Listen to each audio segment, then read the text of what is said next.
He just had a fever, about 38 degrees Celsius, and I was giving him Panadol on the first day, and on the second day of the fever, he had a seizure about 2 a.m. in the morning, and we rushed him to Mount Hope, and from that point on he didn't stop seizing. He continued to seize, and EEGs showed that he was having something called subclinical seizures. So even though he looked as if he was in a restful place, when a seizure finished, he was not. He was still having seizures on the inside, massive brain activity that they couldn't even explain. So they tried a number of drugs in the emergency: phenobarbital, midazolam, dilantin, clonazepam, a lot of anti-seizure medication. Nothing was helping Daniel from having seizures at all. After this, he was admitted to the pediatric ICU in Mount Hope, and he was on 7 anti-seizure medication, none of which was helping in any way. It was decided to put him on a drug called propofol, which is the drug that Michael Jackson was overdosed and he died on. Yeah, the same exact thing. Another one called ketamine, which is another anesthetic. Nothing. EEGs continued to show that Daniel continued to have seizures. The doctors at Mount Hope were frank. Daniel's chances of survival were not good. His case was the worst case of childhood epilepsy they had ever seen. Epilepsy is a neurological condition which causes a disruption of the electrical communication between neurons, commonly referred to as seizures. Approximately 65 million people worldwide have the condition, with 1 out of every 1,000 diagnosed dying every year during a seizure. Like most neurological conditions, there is much about epilepsy that is still unknown, with doctors unable to determine the cause of the condition in 6 out of 10 cases. However, the biggest challenge by far is that epilepsy has no known cure. At this point, we were told of the plan to put him in a medically induced coma. It had never been done on a child in the hospital, and he would be the first child to actually be going through something like this. As well, he had the tracheostomy done. And at this point, they kept telling us that they didn't see any hope for him. They thought he was going to die? Yeah, definitely. They didn't see any. We were continuously, I think we were prepped for this. Yeah, because they never had a child that sees like this.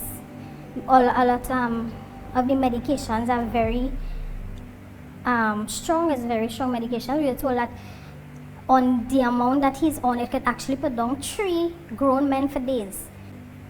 About the 7th day into the coma, he was engorged. He was swollen. Everything, internally and externally, he was swollen. His tongue stuck out of his mouth, and he didn't look like the child that we knew. What was it like as a mother? Oh my God, it's horrific. It's horrific. It had, at this point, it was unbearable to look at him suffering like this. So, I started to do my research while he was in this condition, because I wanted to know more. What else could be done? Even though they were doing all that they could do medically, I believe it had something. It must have had something else.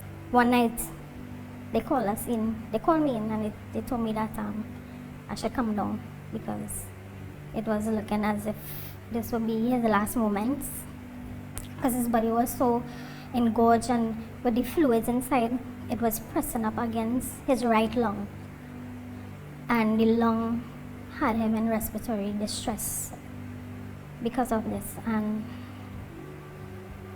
by the time we got down there, an emergency procedure was done again. And where they did a minor surgery and they put a chest tube in to drain some of the fluids. And it freed up the lung and he was able to breathe once again properly. But he must have been questioning why you and why your son are that. All the time I'm saying, God, why me? Why him? He lived his life as yet. He was never sick. He wasn't. Why this happened? And I keep saying it over and over and over. Soon doctors realized that the medically induced coma was causing more harm than good. Reducing the anesthetic to ease Daniel out of the coma, doctors kept him on the other medications and his swelling started to reduce. In the ICU for 2 months, Daniel slowly but surely started responding. But doctors warned that it was unlikely that Daniel would be able to walk or even eat and drink on his own ever again. They told us because of the amount of brain damage, he wouldn't be the same Daniel that we knew before.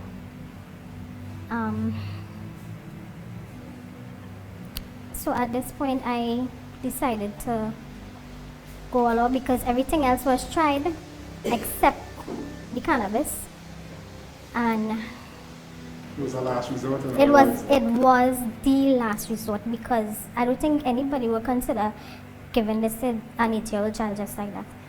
But when I took him home, he was having still up to 30 seizures per day on 7 anti-seizure medication, none of which seemed to be really doing anything except suppressing his emotions and so on. Of course, they were suppressing the seizures up to a point, but not fully. Not fully. You were losing your son? Yes, I was. He was admitted in the ICU 3 times in all for this year. And intubated and put on the ventilator and put in all the tubes. But the doctors this time, the last time he went in, they were shocked to see the recovery that he's been making. He managed to stay away from hospital for about 6 months before this last admission. So, because of the cannabis oil, I know definitely, because from the beginning, when I gave him the first dose, I saw Daniel physically get up and sit and color and talk and eat, and he wasn't able to walk properly as yet. He was still in Pampers and so on, but eventually he came out of the Pampers. He was able to walk and talk, run, dance, play, everything. But I'm not saying he's perfect because there was a lot of memory loss. And I would say he's more like a 4-year-old than a 9-year-old child, but at least I still have a son.